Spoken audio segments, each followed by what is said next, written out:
E aí, galera, beleza? Bom, hoje nós vamos estar falando sobre um STJ, mais uma decisão aí do STJ, de um tema que ele já tinha até se manifestado num outro processo, que diz respeito à coleta de informações, né, via inquérito ou ainda no momento lá dos fatos que tenham ocorrido.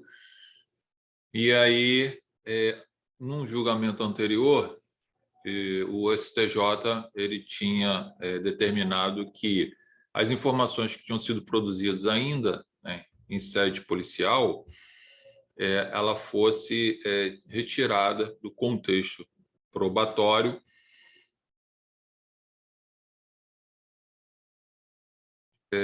informado ao sujeito, né, o direito ao silêncio dele. Isso foi uma decisão do STJ anteriormente. E agora, vou daqui a pouco estar compartilhando aqui a tela, veio uma outra decisão que o fato foi muito parecido, em que o sujeito, né, tentou matar ou matou a mulher e o filho, e ela prestou depoimento ainda numa situação crítica de que teria sido o companheiro e o filho também. E aí a defesa ingressou com habeas corpus para retirar dos autos aquelas informações, tá, gente? Que foi prestada de uma forma informal, mas a gente teve a decisão do STJ que recebeu aquelas informações, portanto, fazendo parte do inquérito, portanto, estando presente nos autos, e aí me parece que houve.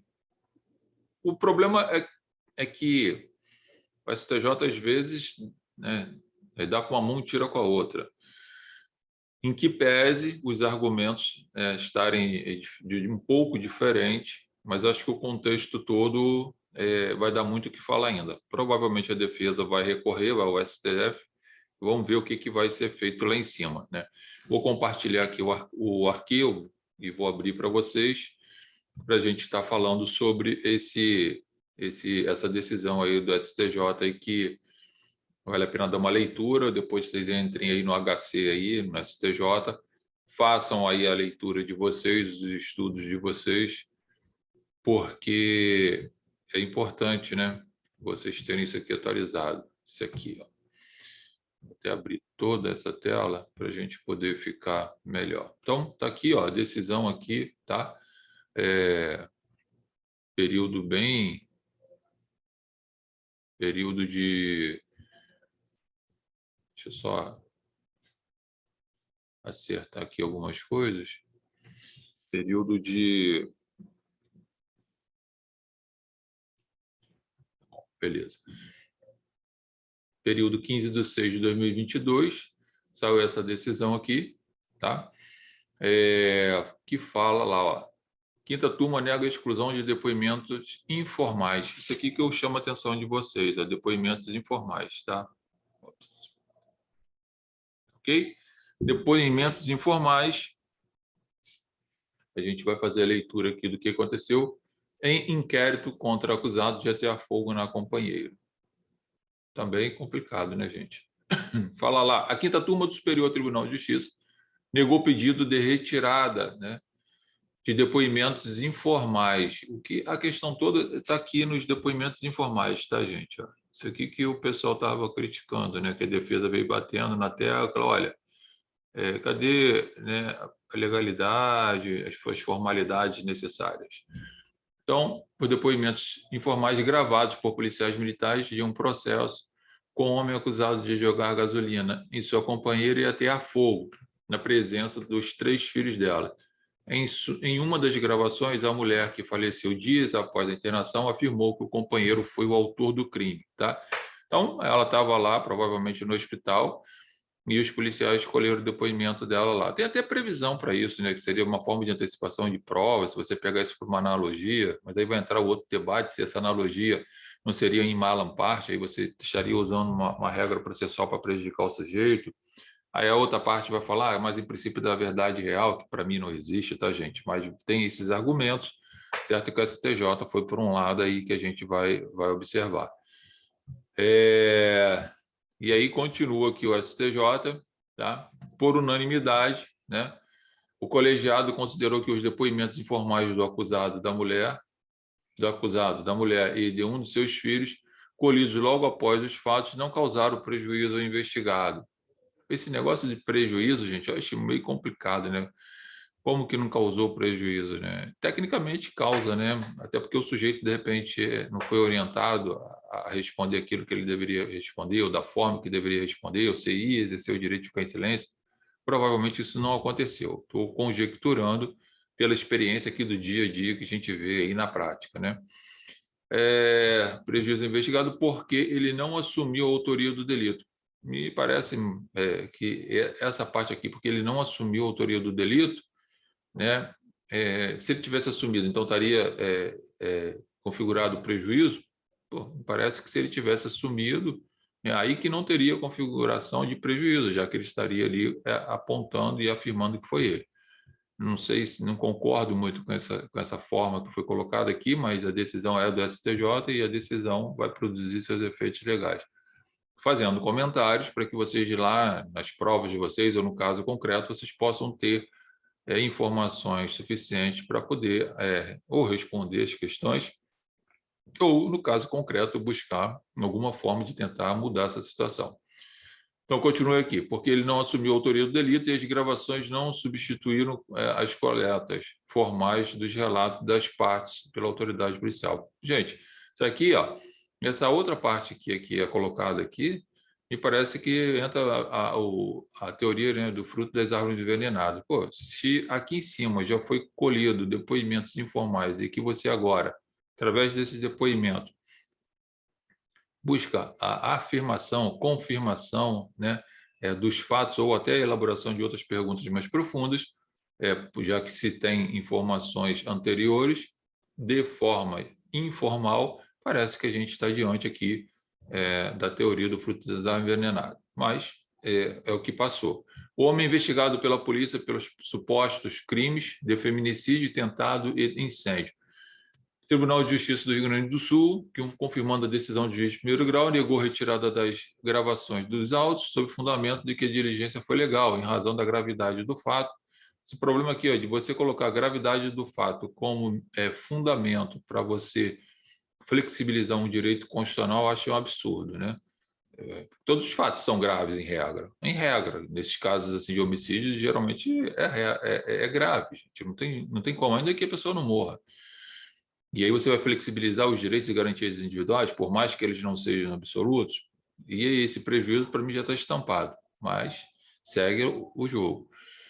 Em razão da gravidade do fato e da necessidade imediata de esclarecimentos devido ao estado de saúde dos envolvidos. Aí aqui, de repente, fizeram essa coleta aqui informal, né, sob a alegação de que a vítima podia morrer, depois até morreu, mas a gente vê que poderia ter sido tomado mais cuidados com isso aqui. Bom, se isso vira uma regra, vai ficar complicado. E que a gente fica observando é que, geralmente, o Estado flexibiliza os direitos e garantias individuais contra o sujeito e nunca contra o Estado. Né? No habeas corpus submetido ao STJ, a defesa reiterou o pedido de exclusão dos vídeos e a consequente anulação do indiciamento. Né? Aqui a gente sabe que a defesa faz o papel dela, faz o pedido, mas provavelmente você nunca vai conseguir, né? Ou provavelmente vai ser muito difícil conseguir a anulação do indiciamento, tá? Porque tem outras provas provavelmente produzidas já e que vai pelo menos, ainda que fosse afastada essas, as outras provas poderiam dar elementos suficientes, subsídios, para que o indiciamento ocorresse.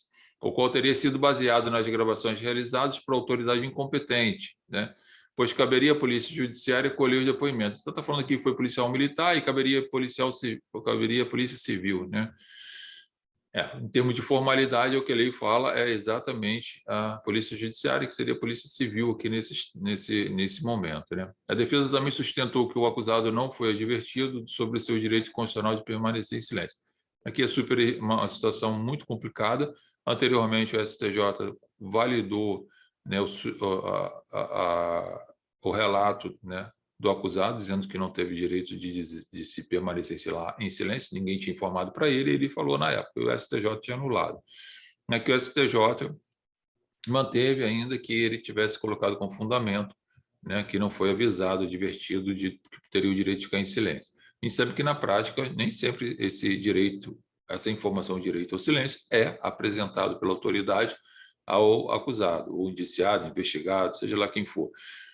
E isso acontece e o sujeito, às vezes, não sabe, ou, às vezes, as pessoas chegam já falando de uma forma bem grossa, né, bem truculenta, e aí acaba intimidando a pessoa, que a pessoa acaba falando, tá?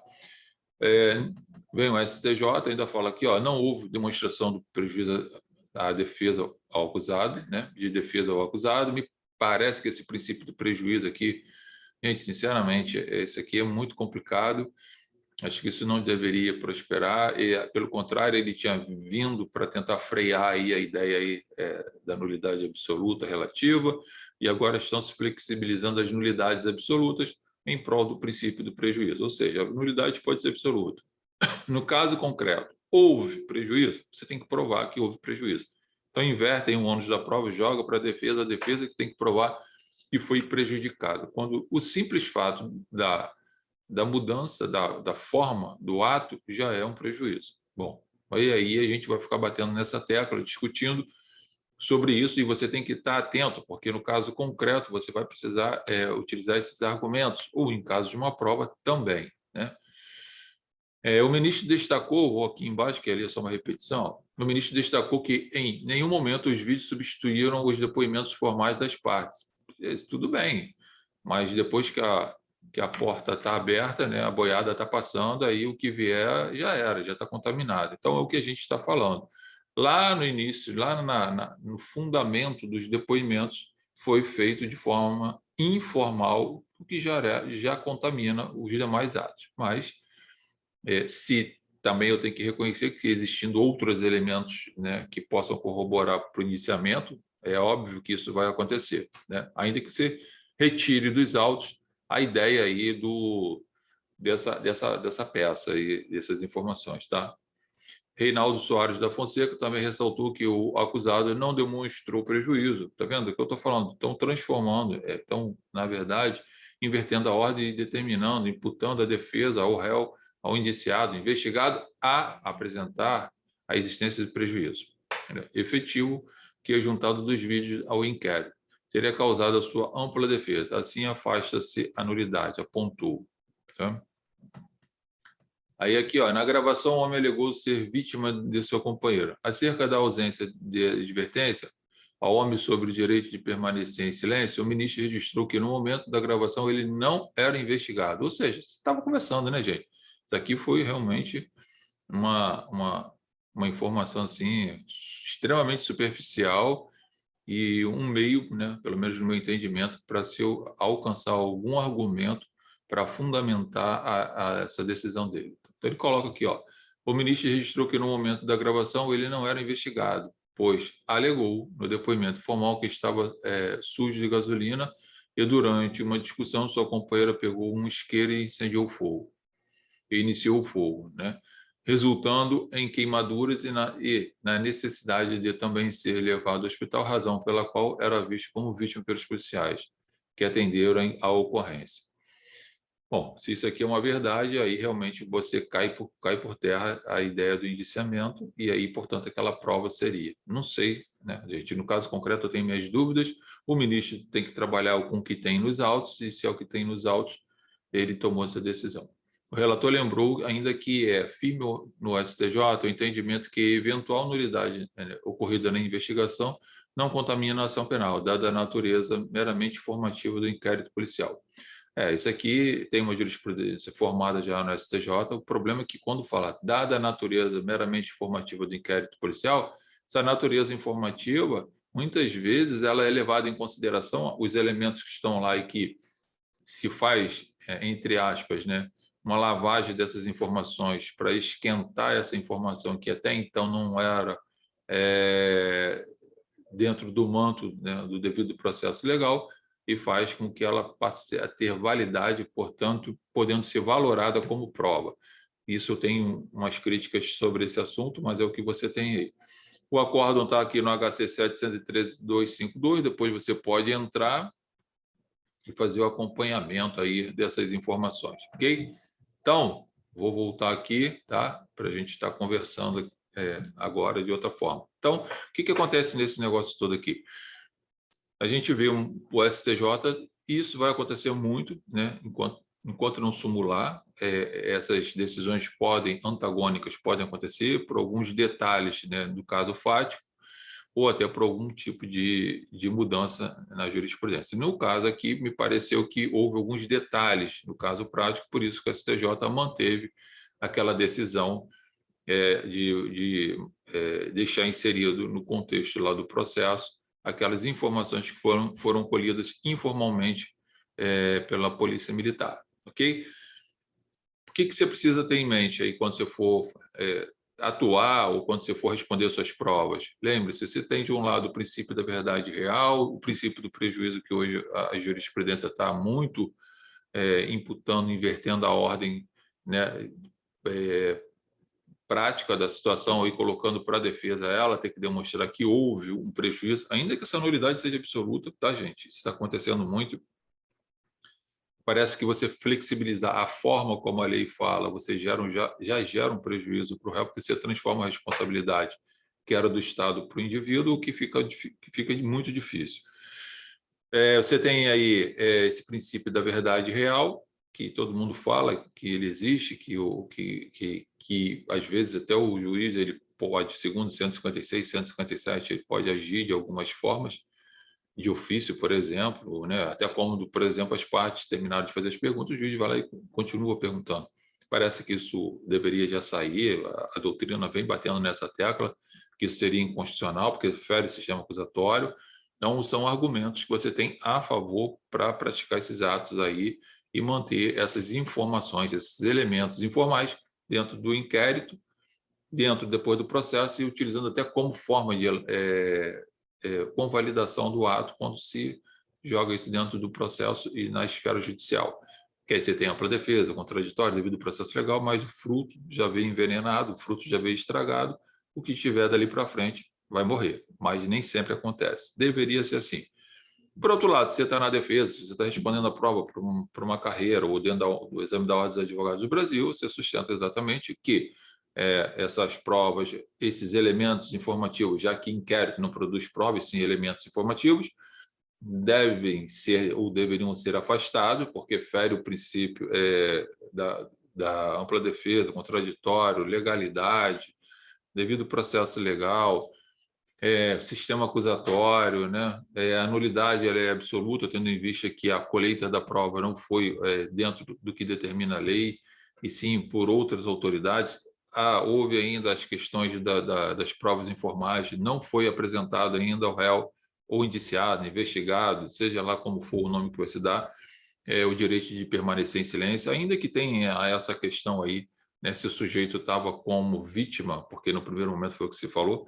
Enfim, tem todos esses contextos que vocês precisam estar atentos para poder, no caso concreto, ou na sua prova, ter elementos para discorrer, fundamentar e alcançar aquele objetivo que vocês pretendem, né? Então, fica esse julgado aí, depois faça uma leitura com calma, professor@josebrito.com.br, esse é o nosso site. A gente tem a nossa plataforma Martins Brito EAD plataforma.com, onde nós temos os nossos cursos jurídicos. Lá você também encontra cursos voltados para o exame da ordem, segunda fase, parte de direito penal, processo penal e a parte subjetiva, tá? Então, é a segunda fase da OAB, onde você vai ter provas corrigidas lá e as aulas que são apresentadas por mim de acordo com a correção das provas. Temos também o plano prêmio na nossa plataforma, que você paga um valor mensal só de R$ 39,90. Você tem acesso a total à plataforma, a todos os cursos, estudar de onde estiver, quando quiser, o horário que quiser, 24 horas por dia, está lá liberado para você. E ainda, tendo dúvida no caso concreto, passa o e-mail para a gente, que a gente dá um retorno para você. Tem também as outras informações nas redes sociais. Você tem lá meudigicard.com/Martins Brito Advocacia /, lá você tem acesso a todas as nossas redes sociais, contatos e por aí vai. Grande abraço para vocês, bons estudos.